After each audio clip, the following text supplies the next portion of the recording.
کہ دنیا کے سارے انسان مثلاً اس وقت دنیا میں کم و بیش 700 کروڑ انسان تھے، اس سے زیادہ کم زیادہ 700 کروڑ انسان کی زندگی کے دنیا کی زندگی کے سارے مسائل ایک طرف، اور ایک آدمی کی آخرت کی زندگی کا مسئلہ ایک طرف، تو کہتے ہیں آخرت کی زندگی کا ایک مسئلہ اس سارے انسانوں کی دنیا کی زندگی کے مسائل سے آگے نکل جائے گا۔ آخرت کا مسئلہ اس کو کہتے ہیں، اس لیے اس کو سمجھدار کہا ہے۔ یا نبی اللہ، انسانوں میں سب سے زیادہ سمجھدار کون؟ تو نبیوں کے امام سچوں کے سچے نے فرمایا جو اپنی موت کو یاد رکھے۔ موت یاد رکھنے کی چیز ہے، موت کو یاد رکھو۔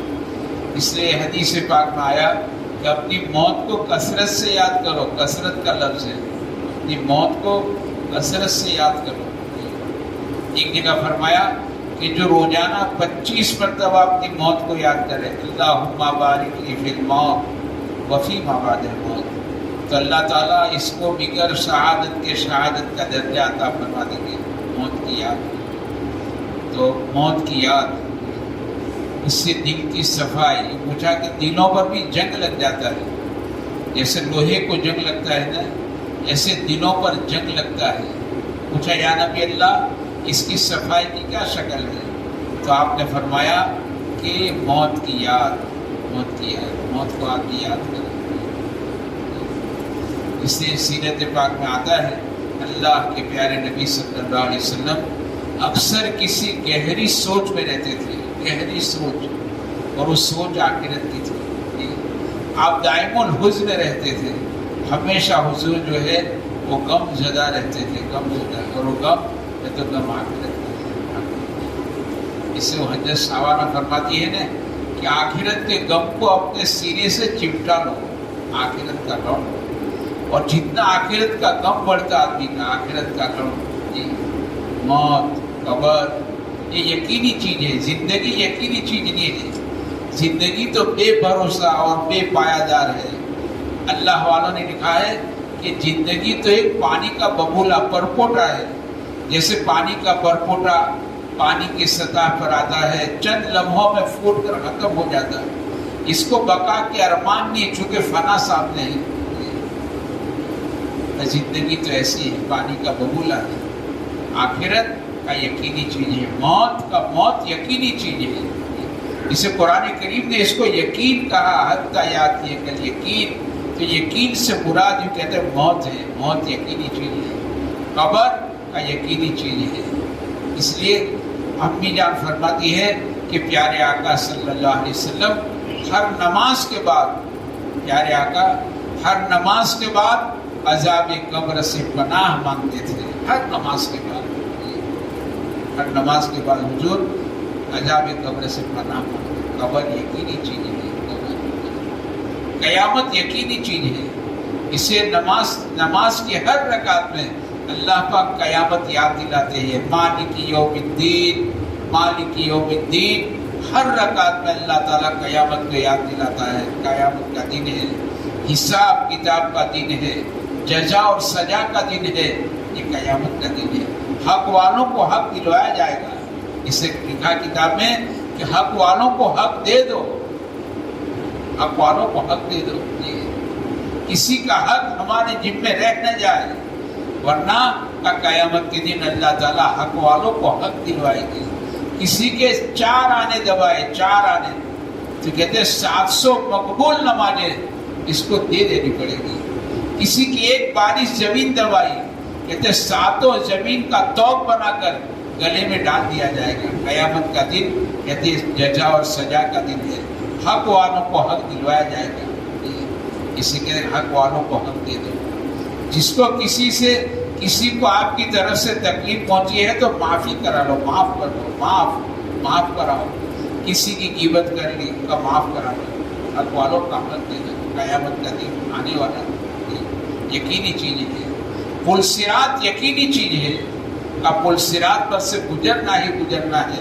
جہنم کے اوپر اللہ پاک نے بنایا ہے، اور اس پل صراط پر سے گزرنا ہے۔ یہ سارے مرحلے یقینی چیز ہے۔ آخرت کی یاد کے معنی یہ ہے آدمی تنہائی میں اس کو یاد کرے، تاکہ آخرت کی تیاری کے ساتھ زندگی کا گزارنا آسان ہو جائے۔ یہ سمجھدار آدمی ہے جو اپنی آخرت کی تیاری کے ساتھ زندگی گزارے کہ پھر آخرت میں کام آنے والی چیزیں کیا ہیں۔ مولانا عمر صاحب رحمۃ اللہ علیہ فرماتے ہیں آدمی مرتا ہے نا تو دنیا والے دیکھتے ہیں کیا چھوڑ کر گیا، اور یہ جیسا قبر کے حوالے ہوتا ہے تو قبر میں پوچھتے ہیں کہ کیا لے کر آئے ہو۔ دنیا والے دیکھتے ہیں کیا چھوڑ کر گیا، کتنے مکان چھوڑے، کتنے پلاٹ چھوڑے، کتنا بیلنس چھوڑا، کتنے شہر چھوڑے، کیا چھوڑ کر گیا، اور قبر میں پوچھتے ہیں بتاؤ کیا لے کر آئے ہو۔ تو مجھے دنیا سے کیا لے کر جانا ہے، آدمی کو اس کا فکر کرنا چاہیے اور اس کی تیاری کے ساتھ زندگی گزارنی چاہیے۔ اور اس کی تیاری کا بہترین موقع جس کو سیزن کہتے ہیں وہ رمضان کا مہینہ ہے، ماہ مبارک قریب آ گیا۔ اللہ تعالیٰ ہمیں عافیت کے ساتھ اور صحت سلامتی کے ساتھ ماہ مبارک تک پہنچا دے۔ اللہ سے دعا مانگنی چاہیے۔ پیارے نبی صلی اللہ علیہ وسلم رجب کا چاند دیکھا، رجب کا چاند دیکھنے کے معنی رمضان کے 2 مہینے باقی ہے، اور اللہ کے پیارے نبی صلی اللہ علیہ وسلم نے رمضان کی تیاری شروع کر دی، اللہ سے مانگنا شروع کر دیا، اللہم بارک لنا فی رجب و شعبان وبلغنا رمضان۔ یا اللہ رجب اور شعبان میں برکت عطا فرما اور مجھے رمضان تک پہنچا دے، مجھے رمضان تک پہنچا دے۔ تو اللہ کے پیارے نبی صلی اللہ علیہ وسلم 2 مہینے پہلے آپ رمضان کی تیاری کرتے تھے۔ ہمیں بھی میرے دوستو تیاری کرنی چاہیے کہ ہمارا رمضان غفلت میں نہ گزر جائے۔ رمضان غفلت کا مہینہ نہیں ہے، رمضان کی اس کی تیاری ہمیں ابھی سے کرنی چاہیے۔ رمضان اچھا گزرا اس سال اچھا گزرے گا۔ رمضان پورے سال کا میزان ہے، جیسا رمضان کا ایسا سال گزرے گا کہ رمضان کو اچھے سے اچھا گزارے۔ رمضان اللہ پاک نے دیا ہے لعلکم تتقون، تمہاری زندگی میں تقویٰ آ جائے۔ اللہ رمضان اس لیے دیا ہے تقویٰ آ جائے۔ جسے قرآن کریم میں اللہ پاک نے قریب 200 جگہ پر کم و بیش 200 مقامات پر اللہ پاک نے تقوی کی دعوت دی ہے۔ تقویٰ اللہ کا ڈر، اللہ کا ڈر، یہ تقویٰ۔ اسے تقوی کے 2 معنی لیے ہیں، ایک ڈرنا اور دوسرا بچنا۔ تقوی کے 2 معنی لیے ہیں، کیونکہ اللہ کا ڈر ہمارے دل ایسا آ جائے جو ہمیں اللہ کی نافرمانیوں سے اور گناہوں کے کام سے ہمیں بچا لے۔ ڈرنا اور بچنا رمضان کا مہینہ اللہ نے دیا، ہماری زندگی کے اندر تقویٰ آنا چاہیے۔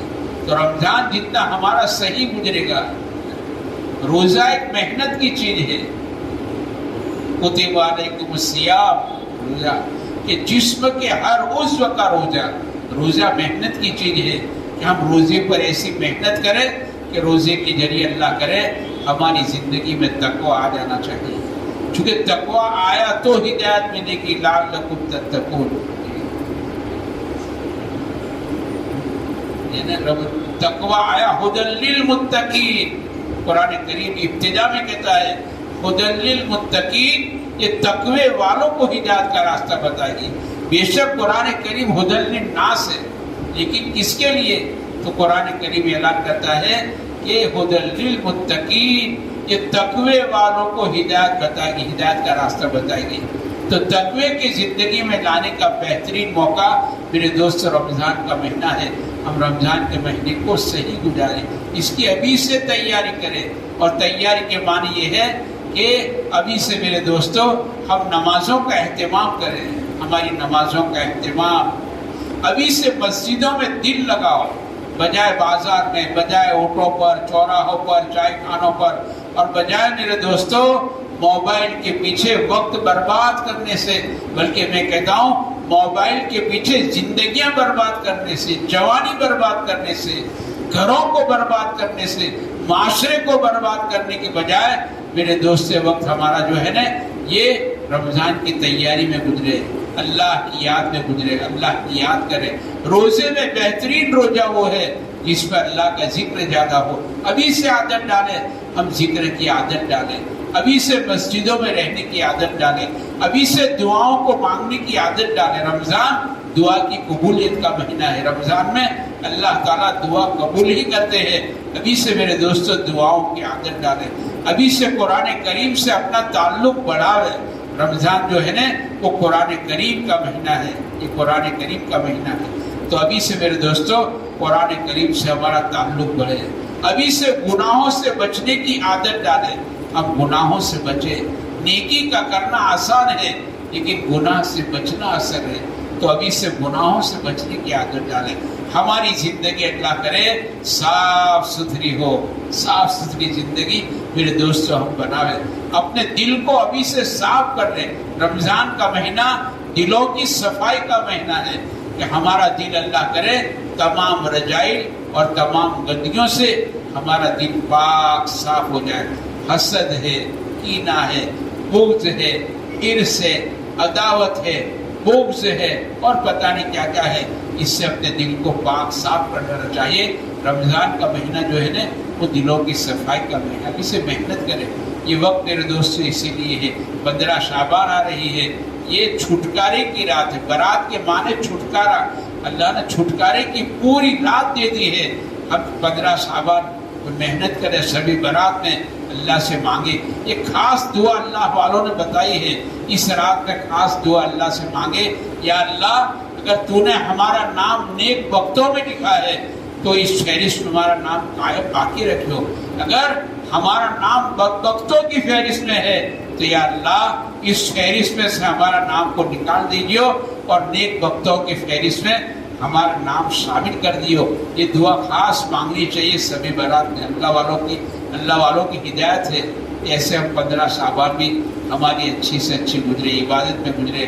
بجٹ کی رات ہے، اس میں دنیا سے جانے والوں کی فہرست تیار ہوتی ہے، اس کی میرے دوستو یاد ہو۔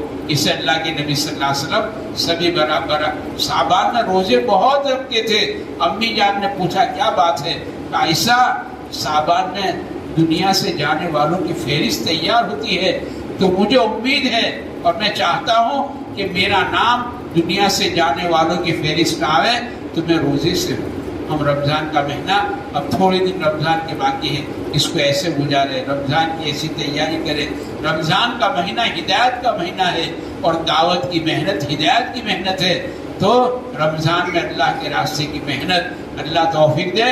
ہر ہفتے 3 دن لگائے، ہر عشرے میں 3 دن لگے، اللہ توفیق دے۔ کم سے کم رمضان میں ہمارے 2 مرتبہ تو 3 دن لگ ہی جانے چاہیے۔ رمضان میں میرے دوستو بہت سارے ہمارے بھائی جو آڑے دن ہماری ملاقاتیں ہوتی، وہ بغیر محنت کے مسجد میں ماشاءاللہ نظر آ جاتے ہیں، کیونکہ اللہ نے رمضان کا مہینہ اللہ تعالیٰ مسلمان کا دل نرم کر دیتے ہیں، مسلمان کا دل ایسا بنایا، جیسا رمضان کا چاند دکھا مسلمان کا دل نرم ہو جاتا ہے۔ یہ مسجد میں ملتا ہے، ان سے ان کی ملاقات کریں، ان سے اطلاعات کریں۔ ایسے میرے بھائی دوستو ہم رمضان کا مہینہ اچھے سے اچھا گزارے، تاکہ اللہ کرے ہماری زندگی تقوی سے مزید ہو جائے۔ اللہ تعالی ہمیں اس کی توفیق عطا فرمائے، رمضان کی تیاری کی توفیق عطا فرمائے، رمضان کے انوارات برکات سے اللہ مالا مال فرمائے، اور سبھی برات کی برکت سے اللہ تعالی ہمیں جہنم سے چھٹکارا دے دے۔ جس اعمال بد کی بنا پر آدمی سبھی برات سے محروم رہتا ہے، مغفرت عامہ ہے، مغفرت عامہ سے محروم رہتا ہے، میرے دوستو ان گناہوں سے توبہ کر لیں۔ اگر ماں باپ سے ہمارا تعلق بگڑا ہوا ہے، ماں باپ کے سامنے معافی مانگ لو، جھک جاؤ، ماں باپ کے سامنے جھک جاؤ، آنسو بہا لو اور ماں باپ کے ساتھ اپنا سلوک اچھا کر لو۔ کسی رشتے دار سے تعلق ٹوٹا ہوا ہے، میرے دوستو تعلقات کو جوڑ لو۔ بری عادتیں ہیں، یہ بری عادتوں کو چھوڑ دو۔ یہ میرے دوستو 15 شعبان آنے سے پہلے کر لیں، تاکہ اللہ کرے یہ سبھی برات ہے، چھٹکارے کی رات ہے، اللہ تعالی ہمارا چھٹکارا فرما دے۔ اللہ ہمیں اس کی توفیق عطا فرمائے۔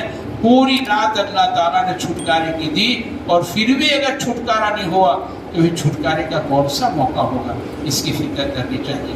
اللہ ہمیں اس کی توفیق